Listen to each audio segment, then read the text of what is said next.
Hello and welcome to yet another vlog. Now in the last episode I did promise you a road trip. True to my word, let's get this show on the road.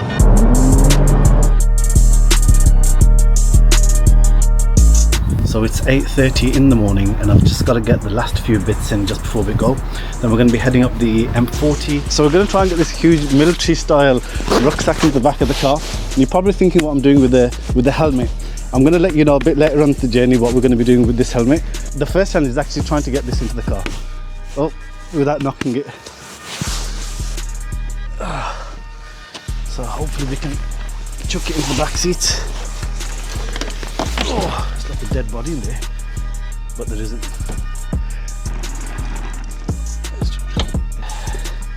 Right, so we've got to try and... Oh, that should fly straight in, there's plenty of space. Yeah, into there.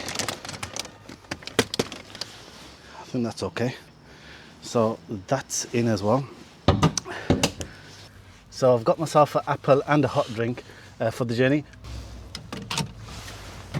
We just got to get the last few bits into the car and then we'll be heading up to the M40 and then we'll catch up when we're on the motorway.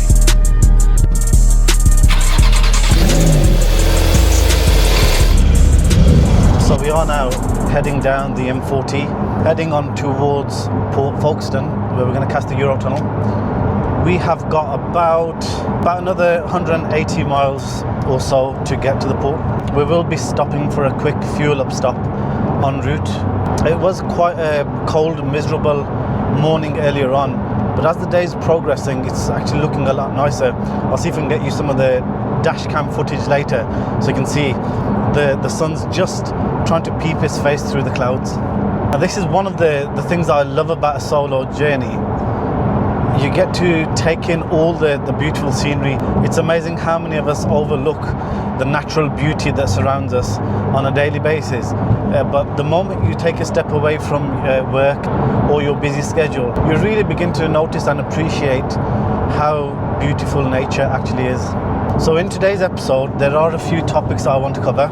I feel in my first vlog, I gave a brief introduction about who I am and my business journey, but it was about as basic as it can get and very, very brief, to say the least. So today I'm just going to tell you a little bit more about myself and my entrepreneurial journey. I also want to share why I actually started this channel and why it's important to me. And finally, and most importantly, we're going to enjoy this journey together, have a look at some amazing places. I know I did lecture you in the last couple of vlogs, but I'm going to mix it up a little bit on this one, where we can discover more tips and tricks on how to find the perfect balance between your work and personal life. But at the same time, I want us to actually practically go out there and enjoy this trip. So I really hope that once I tell you more about my entrepreneurial journey and how it started and the difficulties that I went through and how I then managed to maintain what I feel is a very pleasant work-life balance, you will also feel really motivated and focused on trying to achieve a more fulfilling life, where you start to prioritize yourself, your family, and the things that matter to you, regardless of how hectic your work lifestyle gets. Wow, now the sun's really showing its face, so I hope it stays like this. The last thing I need is it pouring down as we go through this journey. So anyway, back to my journey. Early 2000s, I leave school with I think it was 13 GCSEs, as well as trying to focus on my higher education, going to college and then eventually uni. I immediately developed a bit of a business streak in me. To tell a lie, it was not even after I left school, while I was actually still in the final couple of years of school, I was actually buying and selling job lots from eBay. And don't ask me how I managed to open an eBay account at that age, but there are ways. You never heard it from me. Yeah, so I remember buying all sorts of job lots. It was like little mini keyring torches, and I started selling these few items to my friends at school.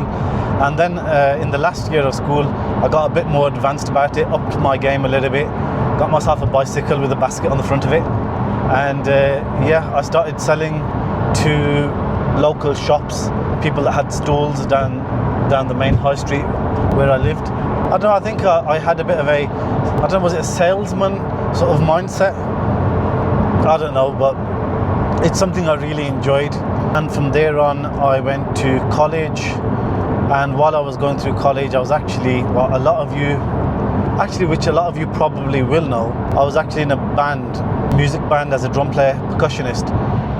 From college days for, I'd say, probably the next sort of 10 years or so, which was amazing, really enjoyable, some of the best years of my life. Made loads of contacts, went to a lot of new places, and I feel that part of my journey really opened up my mind to a lot. I travelled all over the world as a teenager, which I have to say was the best experience ever. And then come around sort of 2010, I was in uni, leaving uni, where I was studying chartered building surveying. And you have to remember, at the same time I was still in the band, so I was juggling the band, and at the same time as I was leaving uni, I decided to set up a little business. It was in the construction industry, and it was a very small setup. I just couldn't see myself working for a company, so I knew from that moment, once I graduate, I'm not going into any sort of work. I have to try to set up some sort of business. So that's exactly what I did. It started off really small, started surveying my own projects, from small extensions to minor building projects. And then within a few months of leaving uni, I remember teaming up with my first ever business partner, Harpal Singh, who is actually going to be on one of our podcasts that we do, because he's got an amazing inspirational story. I actually met him through my uncle. After I left uni, my uncle said to me, oh, there's a friend of mine that I know, and he's doing something similar to what you're doing, and maybe you guys can, collaborate together, work together. So I was open to the idea. I thought, okay, let's do it, let's see where this goes. So we partnered up in this very small business at the time, which later grew on to be a substantially sized construction firm, where we were working on new build homes and council, local authority, government projects. So coming around 2011, I get my hands quite full. I've got the business, I'm still in the band. In the background, I'm actually planning another business as well. So at that point, I decided to bid farewell to my business partner and sell my remaining shares in that company to him. A business which he then later went on to develop into an amazing business, but we will be covering that, as I said, in another vlog.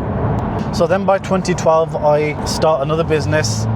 I go into the wedding venue business, hospitality and banqueting. It's something that I knew a lot about by then, obviously being in the band for many, many years. I had been to almost an infinite number of venues, so I thought I'd try my hand at that. Business did really well, helped my mindset develop, built up lots of contacts at the same time. Then over the next few years from then up until I'd say about 2015, I built up a few other small businesses in the same sort of industry, like a luxury car hire business, a catering company, and a few bits like that. And I was working 7 days a week, evenings, most public bank holidays. And I feel that part of my life is where I had absolutely no balance in my life. I don't even think I appreciated or understood the whole concept of work-life balance. I think I need to pull these shades out now. But let's get those on. It is getting a bit sunny. So yeah, I was talking about how I had absolutely no work-life balance left in my life. It was fine. I was young. I didn't have many responsibilities at that age either. So now looking back at that period in my life, regardless of whether you're married or you have responsibilities or not, think about creating a healthy balance between your work and personal life, because in the long term that actually helps you develop further quicker. You'd think that by working every God-given hour of the day that you move at a faster speed, but it's not quite the case from my experience. It just frazzles your mind even more. You think that you've nailed it and you'll move at supersonic speed, but we're human beings, we're not robots. Like I say, the way a computer, you need to clear the cache, you need to clear the cookies and then defragment it, and then it starts moving that little bit quicker. Humans are pretty much very similar. You do need to catch a break, reflect on your life, absorb your beautiful surroundings, and really try to live the best life that you can. And that's exactly what this channel is about.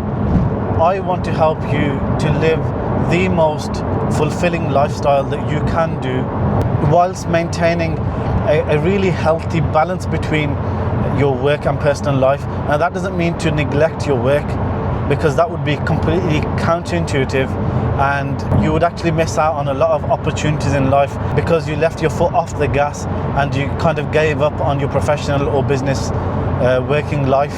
Both of these things go hand in hand, and you do have to pay due care and attention to both of them, and create a routine in life where you set a good amount of energy into developing your professional life, and then as they say, work hard and play hard.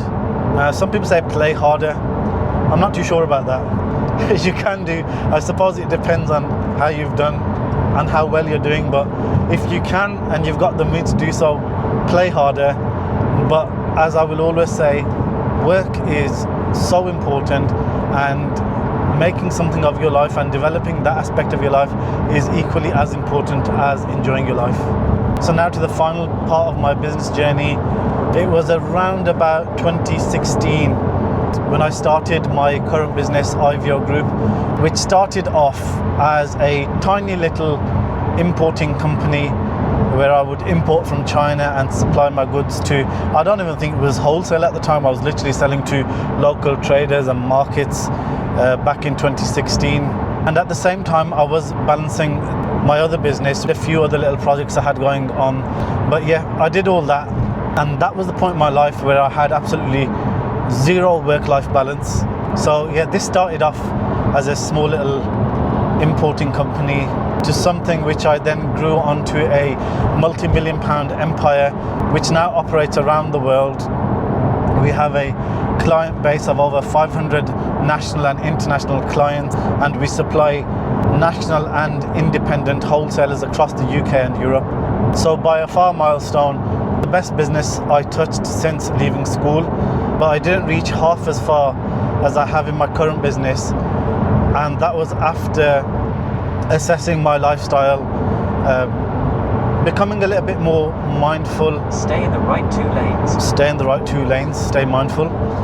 And it wasn't until I started looking more into my personal life and getting more mindful about my lifestyle that I then decided to offload my previous businesses and focus on one. Even today, I have much smaller businesses in the background, which I like to call my rainy day fund, but it's not something that I have to be involved in on a daily basis, or have to put too much mental or practical input into on a day-to-day basis. So now moving on to why I thought it would be a good idea to create a channel about helping others to find a better work-life balance.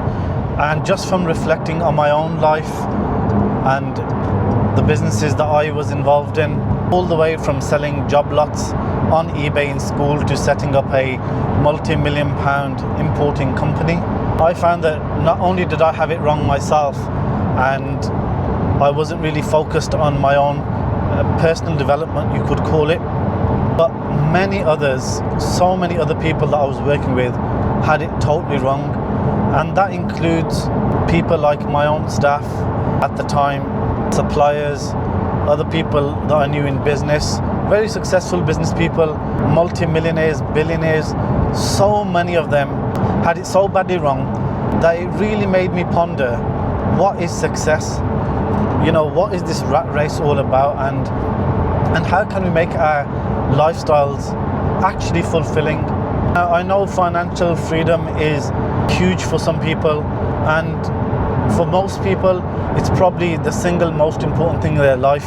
A lot of people will often say how money is not the most important thing, and how family, etc., comes before money. But often I find, let's make sure I'm on the right, yes, I am on the right road. Yeah, so you'll find a lot of the time, those same people will be working excessive hours, or if they're in business, they'll be stuck to their mobile devices, replying to customers at a stupid old clock. And the thing is, all that in the pursuit of money. Yes, I get it. A lot of people will say, I love my job, I love my business, I love this, I love that. How much can you possibly love your business and work when it's work. Let's be honest, if you have to work, it can never be as enjoyable as being able to go where you want, when you want, and enjoy your life the way you want to. Now I get it, people do enjoy their work and there's nothing wrong with that. But even someone that really enjoys their job, like example of a footballer. Now you're not going to be a footballer if you don't like football. You're going to love it, obviously. But the amount of training that these guys need to go through, early mornings, training sessions, healthy diet, routines, they have to adhere to a really strict lifestyle to get what they want. And at the same time, they have to maintain an optimum level of balance just to keep their sanity, to stay focused on their goal. Otherwise, it's very easy to just lose yourself and overdo one aspect of your life where another aspect of your life suffers. So I guess that was the motivator behind this channel, and I really hope that this channel can help a huge number of people all over the world establish a much better work-life balance. And this isn't just a problem here in the UK, but I would say it's a problem on an international scale, which is affecting people all over the world as we become this global village and we're all connected by communication devices and the internet. This hustle culture is spreading all over the world, even in more remote places where people up until recent times were enjoying their peaceful life away in their little villages and countryside, and they're actually jumping onto this bandwagon as well of trying to just work as much as they can and go as far as they can. So I really hope that I can help so many people around the world. And a major part of my business is actually set up in China, where I've actually taken up a similar sort of initiative on a separate platform for the Chinese community, who are absolutely workaholics. Not every single one of you, I'm not generalizing. However, on the whole, in China, I find they do work incredibly long hours. And if you think it's bad here in the UK, wait until you see my vlogs in China. Even right now or any time of the day, I could message my staff or agents or factories in China and they will reply in a heartbeat. This is particularly a huge issue in China, so I'm trying my best to get my videos out there and try to encourage people out there towards a much better, fulfilling work-life balance. I don't know if it's just all the talking or if the air is really dry in winter. Hopefully a good hot drink should resolve a dry throat. Peppermint tea used to be one of my favorite drinks for many years, and I kind of like forgot all about it. You know, sometimes when you get put off something when you're not feeling well, I think it was one of them moments where I just got a bit sick of having it all the time. But then recently I've started taking well to it again. So yeah, peppermint tea, really good for your health, mind, body. If you haven't already tried it, or if you're not having it, try peppermint tea. So with just about another 100 miles or so, there or thereabouts, before we get to the Eurochannel Tunnel terminal, I'm just going to keep an eye out for a quick service break, so we can take a quick little break. So while we keep an eye out for the services, and after you heard my entrepreneurial journey and some of the struggles that I faced, I would love to know what brings you to this channel, more about some of the struggles that you guys might be facing in your work life or in your business, and what sort of content you would find helpful that can help you navigate towards a better work-life balance.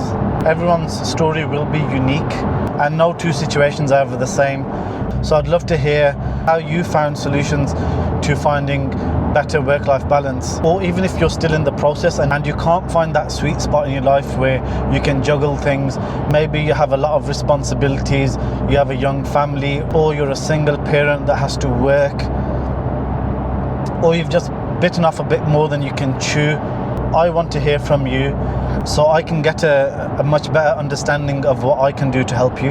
And speaking of single parents, it's not even just the single parents that struggle with work-life balance. Even happily married couples, even just one or two children, and especially if you've got a bigger family, in this day and age are finding it so much more difficult to balance work with their personal life, especially if both parents are working, which is almost becoming the norm in this day and age. Okay, I think I've just seen signs to services. We're about 5 miles away, so we'll just stop for a quick break. So here we are at the Beaconsfield services. I'm actually quite surprised it's not as freezing cold as I thought it would be. quick little stop so I can stretch my legs before getting back on that never-ending motorway.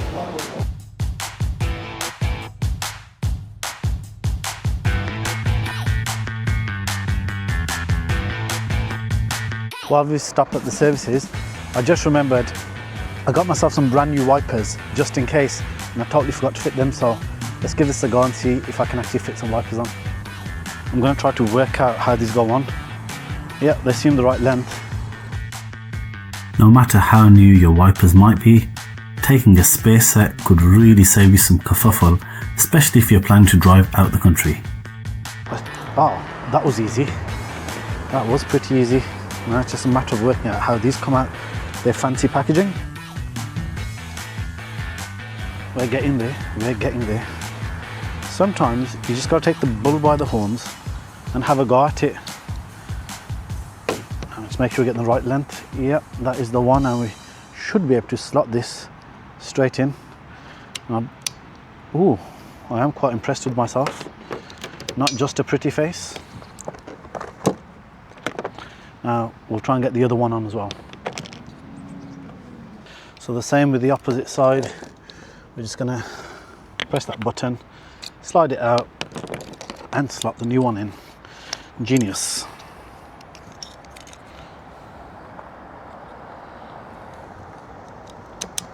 There we go. Now just to work out where to dump the old ones.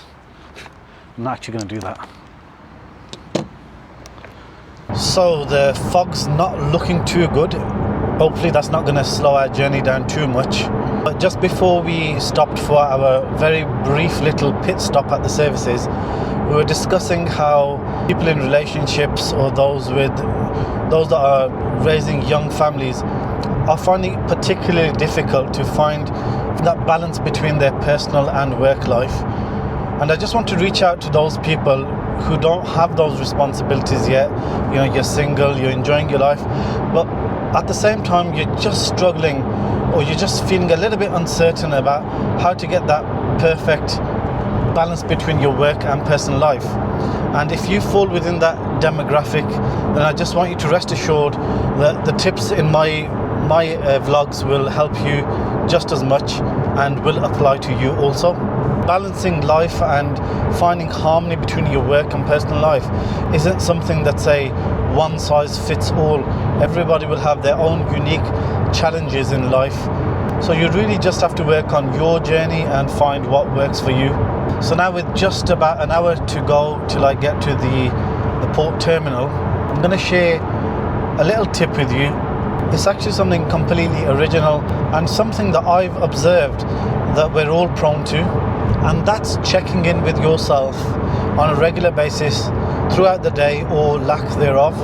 So a perfect time to share this tip with you is while I'm driving, because I find with a lot of people, while they're driving, either they could be slightly nervous drivers, so they're really clinging onto the steering wheel or feeling quite tense, or even if the driving's not making them tense, it's their own thought process of the things that have been going on throughout the day or the week, and they're just really tense, which is causing them a lot of anxiety or unnecessary pressure.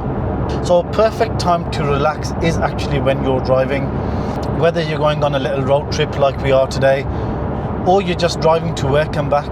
Try to utilize that time, because while you're on the road and your eyes are fixed, about 10 miles, continue onto the N26 towards Dover. And your eyes are fixed on the road, there's not a lot you can be doing. Well, there's not a lot you should be doing. You certainly shouldn't be on your phone. And if you are traveling alone, hopefully you haven't got any passengers annoying you. But you can really utilize this time to your benefit and focus on yourself and relax. So a simple tip is, while you're driving, just have a think about how you're delivering energy. Are you holding your steering wheel too tight? Are you leaning forward into your steering wheel? Are you just feeling a bit anxious? So take a deep breath, relax back, stay focused on the road, but just let that tension go. Okay, so what you're going to do is just hold onto your steering wheel light enough, obviously safely, but light enough that you're not squeezing the living daylights out your steering wheel.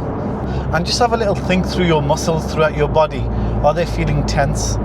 You want to get to that level of peace with yourself where you can feel really relaxed as you're going through your journey. And as I said, this is something that affects so many people, and it's only when you check in with yourself that you realize you're holding that steering wheel unnecessarily tight. You don't do that. Chill out, relax, fall back into your seat, relax your shoulders, hold on to steering wheel, light but safely of course, and try to enjoy that time you've got with yourself. You could listen to some gentle music, maybe a radio show of someone that you like listening to, or do nothing at all. And if you love singing like I do, sing to yourself, have a little sing along on your journey.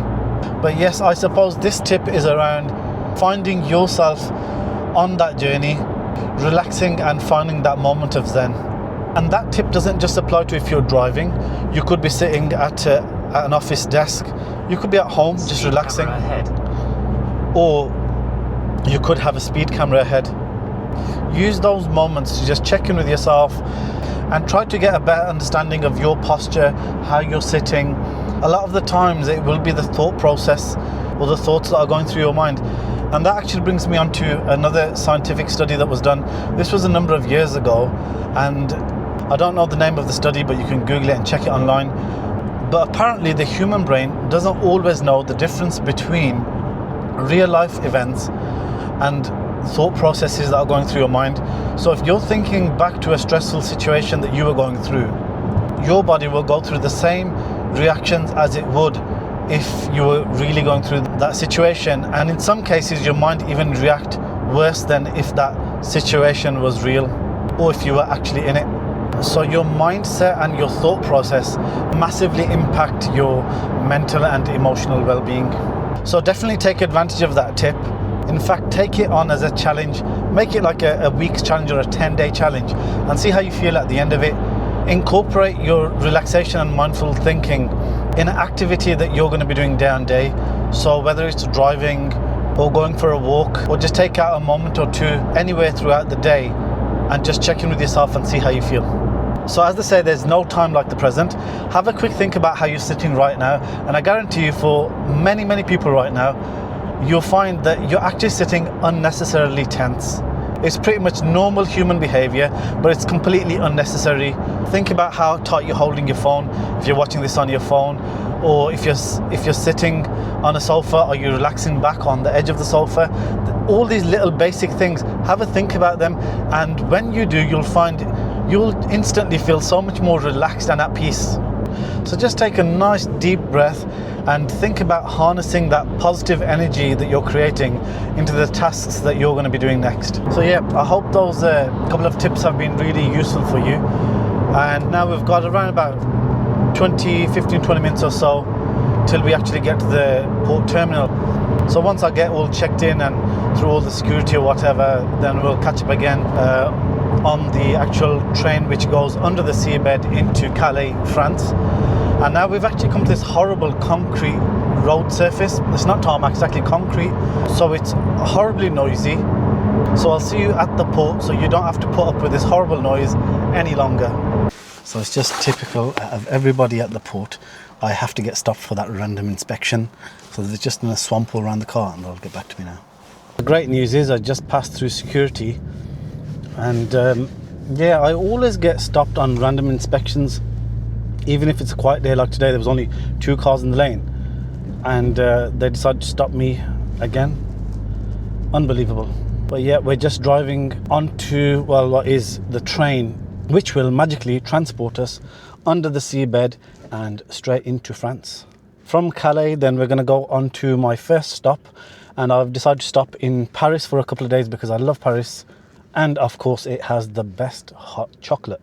It's always a bit weird when you get past check-in security and passport control, because on this side it's all French staff, and the police cars and all the staff here are all French, so you kind of feel like you're already in France when actually, well, technically you've crossed the border because you do pass a sign which says you are now exiting the UK. So in some strange way we're actually in France already. As I wait patiently in the queue to go on board the shuttle, I couldn't help but notice they've actually charged me for a large vehicle, which I think is ridiculous. Probably got like the smallest vehicle here, feel dwarfed. Probably see the large vehicle. Bit of a scam if you ask me. But if anybody knows why they would charge for a large vehicle, please do enlighten me. So when we finally get onto the shuttle, there's a couple of jobs which I still need to do. I need to get the UK stickers on my number plates, which I absolutely hate having on if I'm not traveling to Europe, because I think they look ugly. But it is law in most European countries that you do have to display the UK sticker on your number plate. So if you are planning a trip out to Europe, then don't forget you will need to get UK stickers if you don't already have UK written on the side of your number plate. And secondly, I need to reset my dipped beams to dip slightly to the right as opposed to left, because we'll be driving on the opposite side of the road. Now, with a lot of cars, I think you'd have to do that manually, but I'm pretty sure there's a setting in the PCM that allows you to electronically adjust the headlights. So I'll get both these jobs sorted while I'm on the shuttle. So I am now driving into the shuttle. I'm actually inside the shuttle itself. They've given me the train for lorries and buses. So like the ceiling in here is like really tall, which is good because it gives me more space. But why would they do that? It makes no sense. There's plenty of space in a normal cabin. God knows. But yeah, we're just going to park up now, and then for the next 35 minutes, we can just relax. Thank you.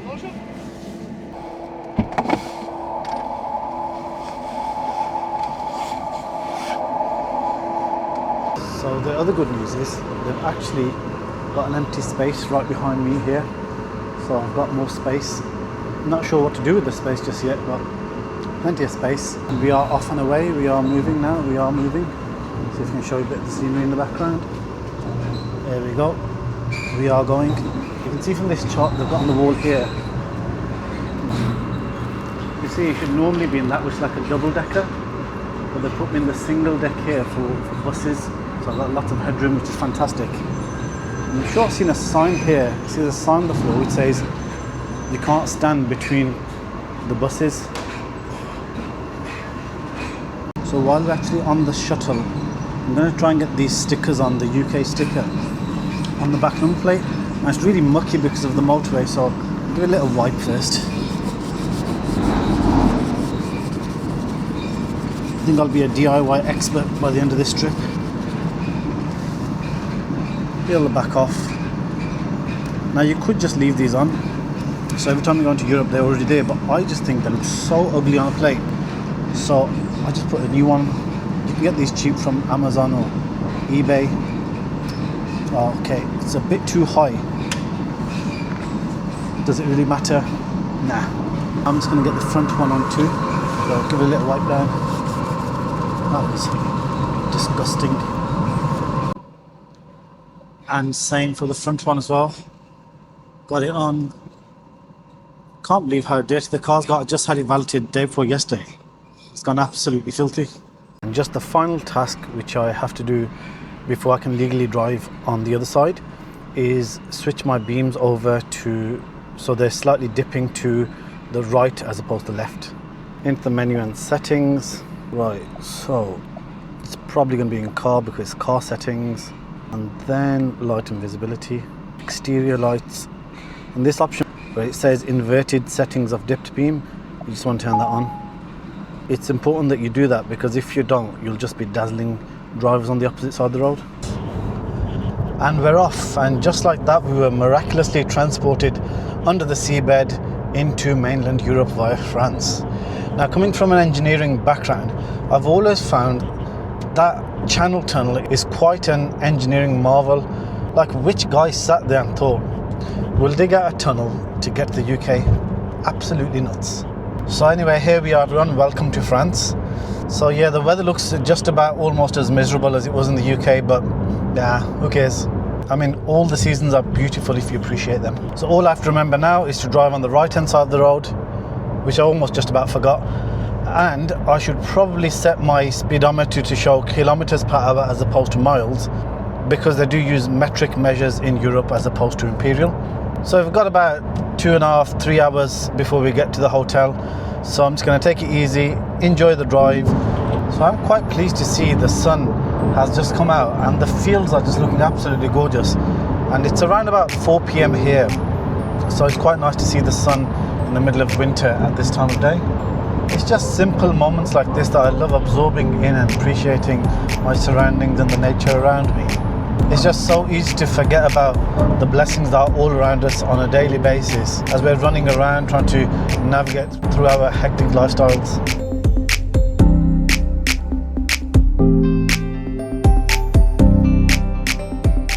So the bad news is looks like we've driven to some form of clouds, but it's actually just a lot of fog.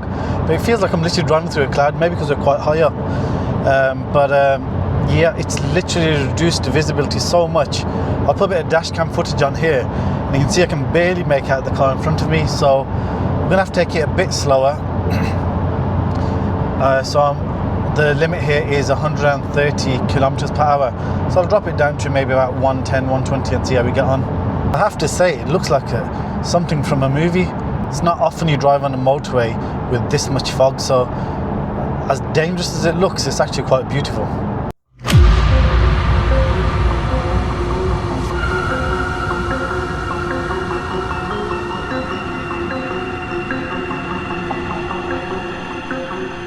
So I'm just keeping an eye out for a petrol station now. I've got around about 230 miles left. I've got about 200 kilometers left before I get to Paris. And I don't actually fancy being the guinea pig to find out what happens when you try to risk it. So I have got a good half a tank of fuel left, but whenever I go on a long journey, and it's a good little tip if you are going on a long journey, treat half a tank as an empty tank. And if you keep doing that, you'll have peace of mind, and hopefully you should not run out of fuel. But if you leave it to your last few drops, you are risking it, so don't do that. And I think we might be in luck. I can see a Starbucks logo, and we can see that you're usually in luck. Can't even understand what any of these signs say, but let's go by the symbols. Yep, that looks like the symbol of a petrol pump. It also says 87 kilometers. Oh, but then it also says 300 meters, so let's go with the 300 meters. Turn right, then turn right. Let's get some fuel. Now, is the E5 stuff that we're going to be using, because you don't want the E10. It's not as clean, that fuel. I always tend to go for the E5, which has more octane in it, so obviously it burns a bit cleaner. Okay, I think we might have to pay first, it looks like. They were being slightly awkward with the pump, and they were like, leave a credit card on our counter and we'll turn the pump on for you. Nobody seems to be trusting me today. What's going on? First the port security, now the petrol station. Do I look like a crook or something? Anyway, V-Power is the one that we want. I was saying, so that's much cleaner fuel. God, yeah, she's turned it on. So yeah, I generally use the 98 stuff. Now that costs a little bit more than standard unleaded, but what a lot of people don't understand is because it's got a higher octane level, it burns cleaner. So if it burns cleaner, it's obviously going to give you slightly more miles per gallon. So not only is it good for your engine, it does give you that slightly bit more power, and obviously you also get that added miles per gallon as well. So I think it's a win-win. We're getting there. We are getting there. It's a slow one. So I think fuel in France does cost a little bit more than it does in the UK. So because I'm getting half a tank, we can work out if there's much of a difference. There we go, 85 and 95.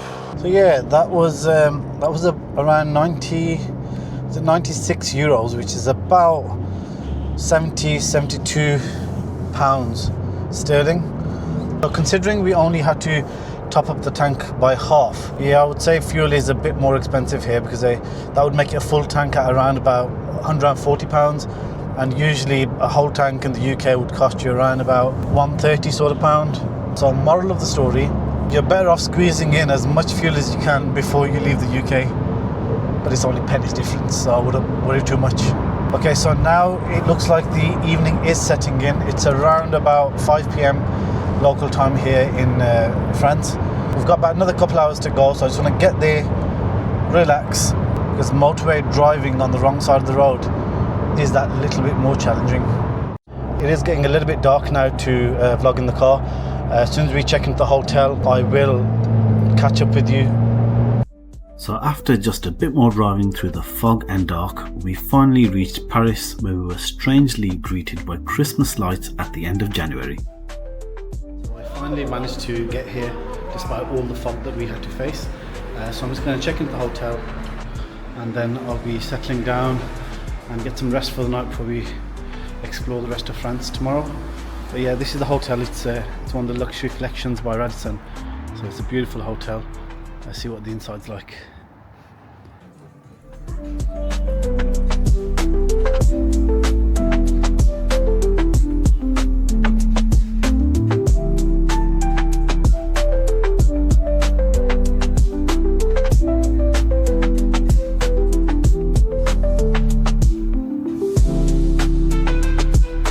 Quite interesting the way they've done this.